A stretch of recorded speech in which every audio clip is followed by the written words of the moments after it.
everybody, my name is Carmen Shenk. I'm the Tiny House Foodie, and I'm back again to talk about appliances some more.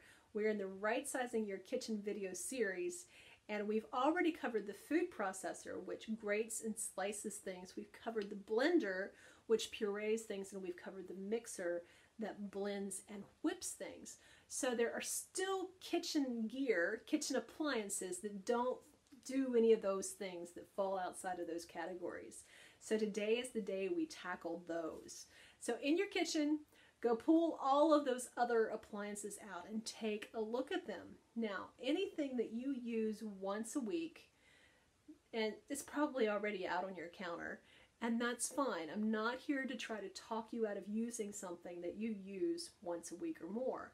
Now, I will warn you of a few things, however, and this is a lesson I learned the hard way. Slow cookers or crock pots, they put a lot of moisture into the air. Now, we never had a slow cooker in the tiny house, but I love to have a pot on the stove simmering away, which puts a lot of moisture into the air. And I had an unhappy event where I opened my closet and saw that my coats and then my shoes had this fuzzy green appearance, and it was a bad day. And I threw away a lot of stuff, a lot of my wardrobe, because I had been simmering things on the stove, putting a lot of moisture into the air. I didn't realize that ventilation was so important, and that little portion of the closet was getting too much moisture. So I've been in the tiny house movement long enough to have heard some of those stories of other people have had the same issue with mold. So ventilation is huge. Don't do things like slow cooking and using crock pot that put a lot of moisture into the air, because it could come back to cause you a problem later. And after you've downsized your closet, to lose your coats and shoes in addition to all the downsizing work you've already done, it may not be that much fun. So learn from my mistakes, okay? How about that bread machine? Okay, are you using it once a week? Okay. If you are, that's fine. Xavier bakes bread on Tuesdays because he's donating some to a local charity, and that means he usually comes home with a loaf for us to eat during the week as well. So we're enjoying fresh homemade bread because Xavier loves making fresh homemade bread. Now, if you don't have Xavier and you don't have a bread machine, let me let you in on a little secret. First of all, bread's not that complicated. It's not that hard. Now, I've ruined a lot of bread, so it does have some complexities, but it's not like the Holy Grail. It is entirely possible to make a beautiful loaf of bread with it being very simple.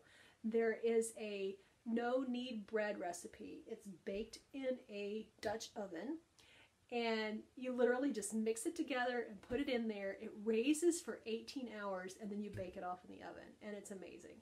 So that's maybe an alternative to you if you really love your bread products and don't want to make the full, do the whole recipe for the hour, 2 hours it takes to make really good bread. Well, it's going to take a lot longer, but it's still delicious bread if kneading bread is an issue for you. So, Dutch oven, no-knead bread. That's something to look up if that idea appeals to you. Now, some folks use a rice maker a lot.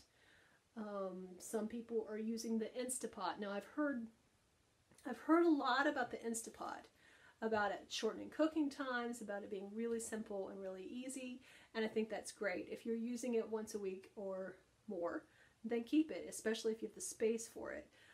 That may be a nice alternative sometimes for a little bit of a faster meal. That rice maker, rice is really not that complicated to make. If you're using it, again, if you're using it pretty often, then keep the machine. If it simplifies your life, if it honestly simplifies your life, keep the machine. If not, get it out of there. Okay? I'm sure that there are lots and lots and lots of other appliances that I haven't thought of to mention. And I flipped through a Williams & Sonoma catalog and even learned about a whole new batch of appliances I didn't even know existed. So if you have some of those really cool gadgets in your kitchen, ask yourself how often you actually use it and if it's adding value, enough value to warrant the real estate that it takes in your space. Okay? It would be easy for me to come to somebody else's house and just clear out all that stuff. But the reality of it is, you're the only one that knows how often you really use something and if it's really right for you. There's no need to keep something that you only use once a year just because you want it that one time. Donate it to a lending library of appliances and kitchen gear, or donate it to your favorite charity so that they get really good use out of it, you know, by selling it. So as you look around at the appliances, be very picky and choosy. If it's kind of old and gross and it no longer serves the purpose, get it out of there. If it's missing a piece and that makes it unusable, get it out of there. Whatever it is, if it's aluminum, Teflon, or plastic, get it out of there, okay? There are some things that really have some health issues connected with them in terms of using them for food. So take a hard look at your appliances today. We've already talked about the food processor, mixer, and blender, so that's not what we're covering today.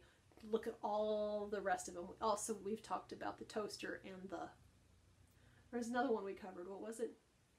I don't know. It's gone now. But that's okay. Go through your kitchen appliances, choose the ones you use, and get rid of the rest. It's okay. It really is okay to let go of these things, to let them go to a family where they will be used and loved, or to let them go to your favorite charity where they will earn their keep. They'll go to a new family and your favorite charity will have a few extra bucks in their pocket to do the work that matters to you. And that's worth a lot right there. Okay?